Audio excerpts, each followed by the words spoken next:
அன்பினர்களே, நாம் அவசரமாக ஒரு செய்தியை பாசாக்க வேண்டியிருக்கிறது. ஈரானின் மூர்க்கத்தனமான தாக்குதலினால் இஸ்ராயல் பிரதமர் நெட்டன்யாஹுவின் வீடு தரைமட்டமாயிருக்கின்றது. அதே நேரம் நெட்டன்யாஹுவின் ஃபேமிலியும் தாக்கப்பட்டிருக்கின்றது. அது குறித்தான தகவல்கள் தற்போது வெளிவந்து கொண்டு இருக்கிறது. அடுத்த கட்டமாக நேரடியாக புடினிடம், ரஷ்ய அதிபர் புடின் அவர்களிடம் இந்த ஓரை நிறுத்துமாறு நெட்டன்யாஹு கோரிக்கை விடுத்திருக்கின்றார். இதைத்தான் நாம் சொல்லியிருந்தோமே, பார்ட் 2, 3 எல்லாம் சொல்லியிருந்தோமே. என்ன சொல்லியிருந்தோம்?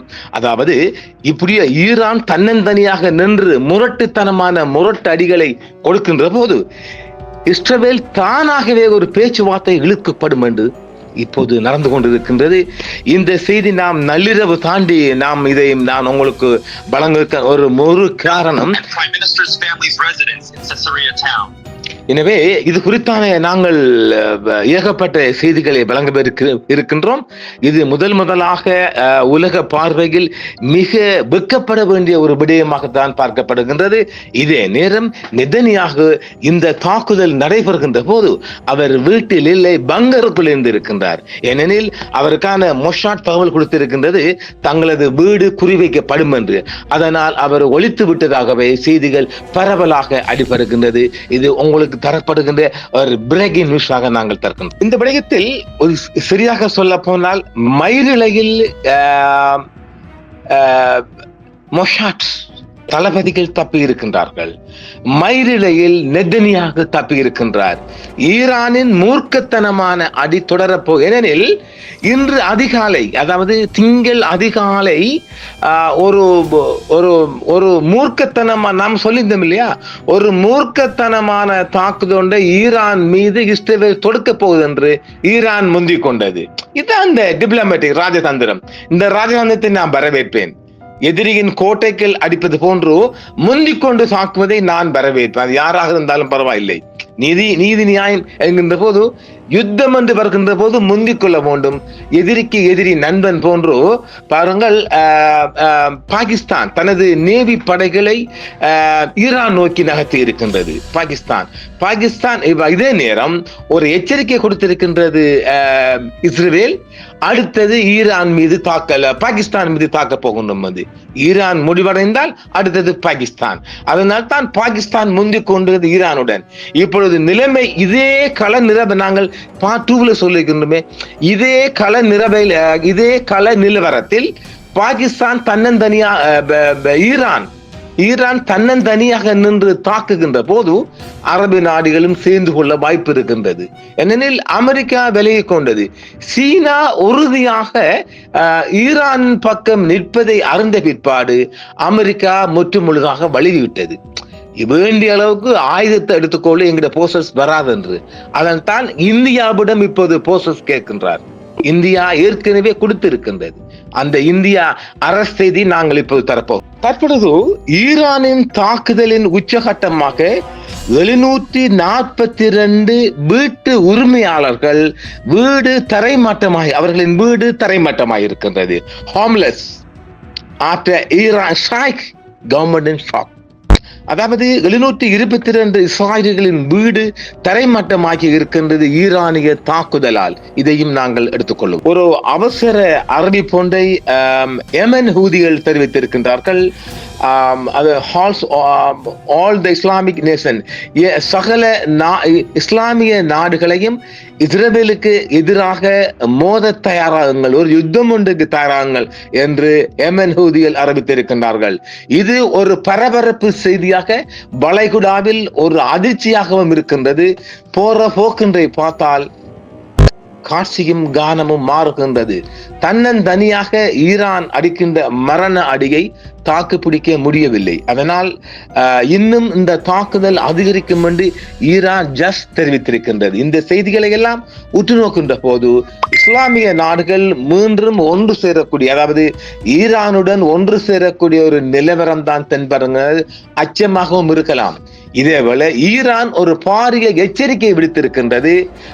அமெரிக்கா மற்றும் UK போன்ற நாடுகளுக்கு இஸ்ரேலுக்கு ஆதரவு தெரிவித்தால் வளைகுடாவில் நிலை கொண்டிருக்கின்ற உங்கள் படைகள் மீது, உங்கள் தளங்கள் மீது நாங்கள் தாக்க போகிறோம் என்று ஈரான் ஒரு பயங்கரமான எச்சரிக்கை விடுத்திருக்கின்றது என்பதையும் இங்கு நாம் கவனத்தில் எடுக்க வேண்டும்.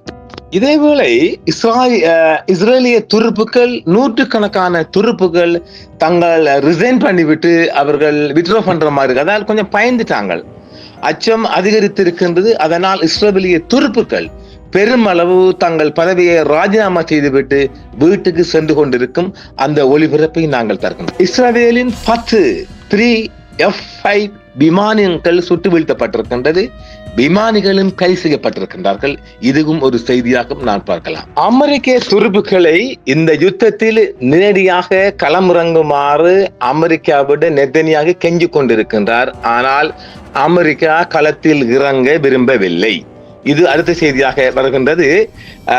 ஈரானுக்குள் நாங்கள் ஏற்கனவே சொல்லியிருக்கிறோம் இல்ல, முகவர்கள், ஏஜென்ட்கள், அதாவது மொசாட் ஏஜென்ட்கள் இருக்கிறாங்க. இன்று இந்த செய்தி போகும் வரைக்கும் 73 இந்திய உளவாளிகள் ஈரானுக்குள் கைது செய்யப்பட்டிருக்கிறாங்க. இதைத்தானே நான் சொன்னேன், ஓட்ட என்று. ஈரானுக்குள் வேலை வாய்ப்பு என்று போனவங்க தான் இவங்க கைது செய்யப்பட்ட. ஈரான் கொடுக்காது. ஈரானை பொறுத்த வரைக்கும் உடனே தூக்கு தண்டனை இவங்களுக்கெல்லாம் கொடுத்துடணும். இந்த காட்டு கொடுக்குறவன் போட்டு கொடுக்குறான், கழுத்தை வெட்டி போட்டுருணும். அவங்களுக்கெல்லாம் பாகுனியம் எட்டப்பனுக்கு பார்க்கவே கூடாது. இதே போன்றுதான் கட்டாருக்குள் இஸ்ரேலுக்காக உளவு பார்த்த 7 உளவாளிகளை, இந்திய உளவாளிகளை கட்டார் கைது செய்து இந்தியா மன்றியிட்டு விடுதலை செய்து கொடுத்தது. இந்த பாட்சா ஈரானிடம் பலிக்காது. நாய்க்கு பிறந்த நாய்களா இந்த மாதிரி போட்டு கொடுக்கிற, காட்டு கொடுக்கிற வேலையை பார்க்கடா, மூத்திர சங்கிகளா, துத்து வேலைகளா.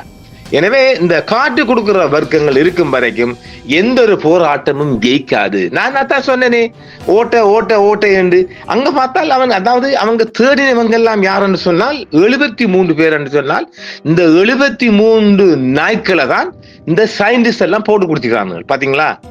அதாவது ஈரானுக்குள்ள வேலை வாய்ப்பை போறாங்க, இந்த ஒர்க்கிங் விசாவோட அந்த கம்பெனி உண்டு. அதெல்லாம் இந்த இஸ்ரேல் ஏஜென்ட் வேலை. இஸ்ரேல் காரன் போகலையே, இந்தியன் தான். இப்ப இந்தியன் ஆமிலும் தானே பயிற்றப்பட்டவன் தானே போயிருப்பான். இப்ப இந்தியன் ஆமியா தான் இருக்கணும். அது இந்தியா மிகவும் மோசமான காரியங்கள்ல, மனித குலத்துக்கு எதிரான செயற்பாடுகளில் இந்தியா ஈடுபடுகின்றது. இதை நாம் வன்மையாக கண்டிக்க வேண்டும். நாங்க சொன்னோமே, நாங்க அதை சொல்லியிருந்தோமே, எங்கட பார்ட் 1, பார்ட் 2, பார்ட் 3 சொல்லி இருக்கிறோம். நூற்றுக்கணக்கான உளவாளிகள் ஈரானுக்குள்ள இருக்கிறான். அதை நாங்க தொடர்ந்து கூப்பிக்கொண்டிருக்கிறோமே. ஒரு மாதத்துக்கு முன்னாடியே இந்த நாய்க்கில போயிருக்குது. அவ்வளவும் இந்தியன்கள். அது தமிழா ஹிந்தியாண்டு இன்னும் முடிவாகல. இந்தியன் பாஸ்போர்ட் ஹோல்டர்ஸ் தான் அரெஸ்ட் பண்ணப்படுகிறாங்க. இன்னும் இருக்கிறாங்க. நாங்க சொன்ன நூற்றுக்கணக்கான ஸ்பைஸ், இந்த உளவாளிகள் ஈரான் முழுவதும் பரவி இருக்கின்றார்கள். இவர்களைத்தான் வேட்டையாடுகிறார். நான் சொன்னமே, இவங்களை இன்னும் கைது செய்யல. இப்ப அலர்ட் ஆயிடு. உண்மையிலேயே ஈரான் தன்னை நிலைநிறுத்தி இருக்கு. இதைத்தான் நான் சொன்னேனே, இந்த ராணுவ ரீதியாக, ஆய்வு ரீதியாக பார்க்கின்ற போது அந்த நாட்டுக்குள்ளேயே காட்டி கொடுக்கின்ற, போட்டி கொடுக்கின்ற இந்த ஊத்தவாளிகள் அரெஸ்ட் பண்ண வேணும் என்று 73 பேரை கேட்ச் பண்ணிட்டு, இது ஒரு உலக பரப்புக்கு வர செய்தி. நாங்கள் இதை தந்திருக்கின்றோம். இன்னும் பல செய்திகளும் அவ்வப்போது கிடைக்கின்ற போது நாங்கள் கொடுப்போம். யாருக்கும் அன்பான நேர்களே, எம் மீது வச்சுக்கின்ற நம்பிக்கை நாம் எப்போதும் காப்பாற்றப்படும். ஏராளமான எமது அன்பர்கள் ரெஸ்பான்ஸ் பண்ணுகின்றீர்கள். நான் பயந்து போகவில்லை. பயந்தா நாம் இந்த செய்தியை சொல்ல ஜாமத்தில் எழும்பி இந்த செய்தியை சொல்லிக்கல அவங்களுக்கு, புரியுதுங்களா? எனவே அதிகாலை செய்தியாக நாங்கள் இதை உங்களுக்கு தருகின்றோம். காலையில் உங்களுக்கு கிடைக்கும் அளவுக்கு நாங்கள் பண்ணி இருக்கின்றோம். எனவே யாருக்கும் பயந்து பின்வாங்கவில்லை. உள்ளதை உள்ளபடி சொல்லுகின்றோம். அவங்களுக்கு நாம திட்டத்தான் வேணும். இந்த விசிலடித்தா குஞ்சுகளை நாங்கள் காட்டு சொல்லணும் இல்லை. அதனால தான் சொல்ல வந்த உண்மையே, அன்பு நேர்களே, யாருக்கும் பயந்து போகவில்லை. உண்மையை உள்ளபடி உரத்து பேசுகின்றோம். இப்பொழுது போகின்ற போக்கை பார்த்தால் அரபி தேசங்கள் அத்தனையும் ஈரான் பக்கம் வரக்கூடிய நிலைமை இருக்கின்றது. அப்படி ஒரு நிலைமை வருமானால் இஸ்ரேல் தாக்கு பிடிக்குமா என்றால் அமெரிக்கா பின்வாங்குது. அமெரிக்காவை நம்பித்தானே இவர் இவ்வளவு தூரம் பாய்ந்தார். இப்பொழுது போஸ்டர்ஸ் நிறைய ரிசைன் பண்ணி ஓடுகின்றார்கள். அதனால தான் ரிசர்வ் போஸ்டர் எல்லாம் கோல் பண்ணிக்கிறாங்க. இப்ப இலங்கைக்குள்ள அருகம்பல் இருக்கிற படையெல்லாம் போய் உடனடியாக போய் ஆகணும் என்றால் அழிவு கூடிட்டு மிகவும் மோசமான ஏர்போர்ட் பண்றது அவங்களோட ரொம்ப மோசமான அழிவை சந்திச்சுட்டு பில்டிங் தரைமட்டம். அதாவது நான் மீண்டும் மீண்டும் பதிவது என்ன, அரசன் அன்று தெய்வம் இன்று என்று சொல்லி இவன் சின்ன இந்த லெபனான், சிரியா, பலஸ்தீன் நாடுகள்ல தரைமட்டமாகின அந்த அளவுக்கு இவங்கட இந்த ட்வின் டவர் எல்லாம் தரைமட்டமாகி கொண்டிருக்கின்றது. எனவே ஈரான் மூர்க்கத்தனமான தாக்குதலால் கட்டடங்கள் அழிவுகள் மிக அதிகமாக இருக்கின்றது. தொடர்ச்சியான தாக்குதலில் ஈரானின் தாக்குதலால் இஸ்ரேல் ஈடு கொடுக்க முடியவில்லை. எதிர்பார்க்காத மரணஅடி. நாங்களாம் சொன்னமே 1918 ஆண்டு, அடுத்த கட்டம் 1948 ஆண்டு, அதன் பிற்பாடு 2025 இந்த ஜூன் மாதத்தில் இஸ்ரேல் வாங்குகின்ற அடி அந்த ஜெம்மத்திலே வாங்கியிருக்க வாய்ப்பில்லை. ஆனால் அமெரிக்காவை நம்பித்தான் நெய்னா களத்தில் இறங்கினார். கடைசியா அமெரிக்கா காலை வாரிட்டு எங்கிட்ட போஸ்டர் தரமாட்டோம் உறுதியா சொல்லிட்டு. என்றால் அமெரிக்கா சீனாவிடம் சவுத் கொரியாவும் அடி வாங்கி கொள்ளும்.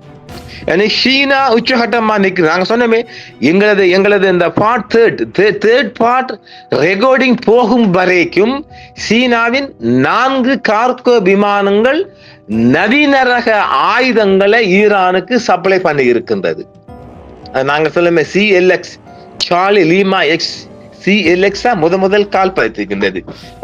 அதாவது கார்கோ சரக்கு கப்பல் என்கின்ற போது ஏராளமான எரிபொருள் கூட கொண்டு வரலாம். என்னால் எரிபொருள் இங்கு டார்கெட் பண்ணப்பட்டிருக்கு இல்லையா. ஏற்கனவே இவங்களோட 3 கிடங்குகள் எரிந்து கொண்டிருக்கின்ற இல்லையா டெஹ்ரான்ல.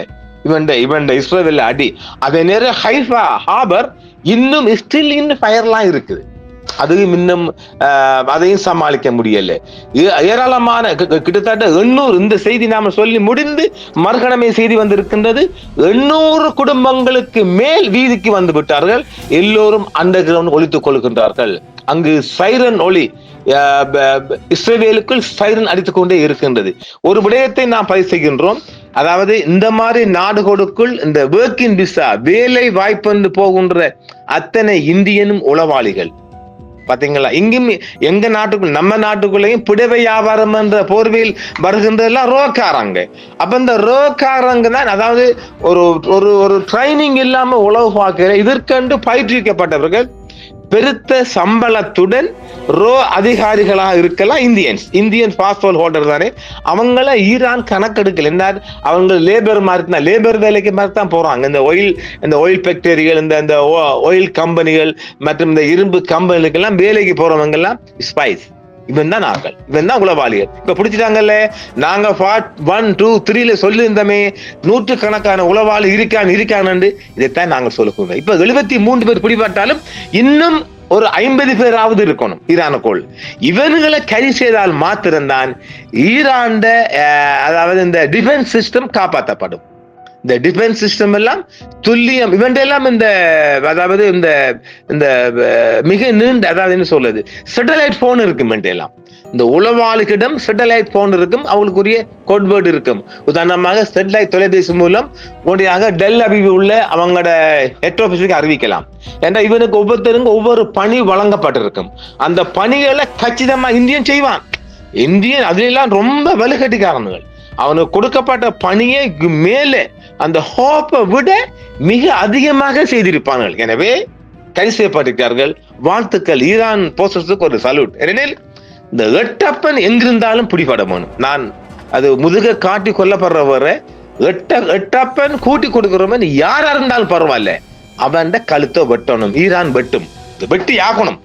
ஈரான் இல்ல, எந்த நாடென்றாலும் பரவாயில்ல. அது இலங்கையா இருக்கட்டும், இந்தியாவா இருக்கட்டும், பாகிஸ்தானா இருக்கட்டும், இந்த காட்டு போட்டு கொடுக்கிறவன் அழிச்சி ஆகணும். அவனுக்கு எக்ஸ்கியூஸே கொடுக்க கூடாது.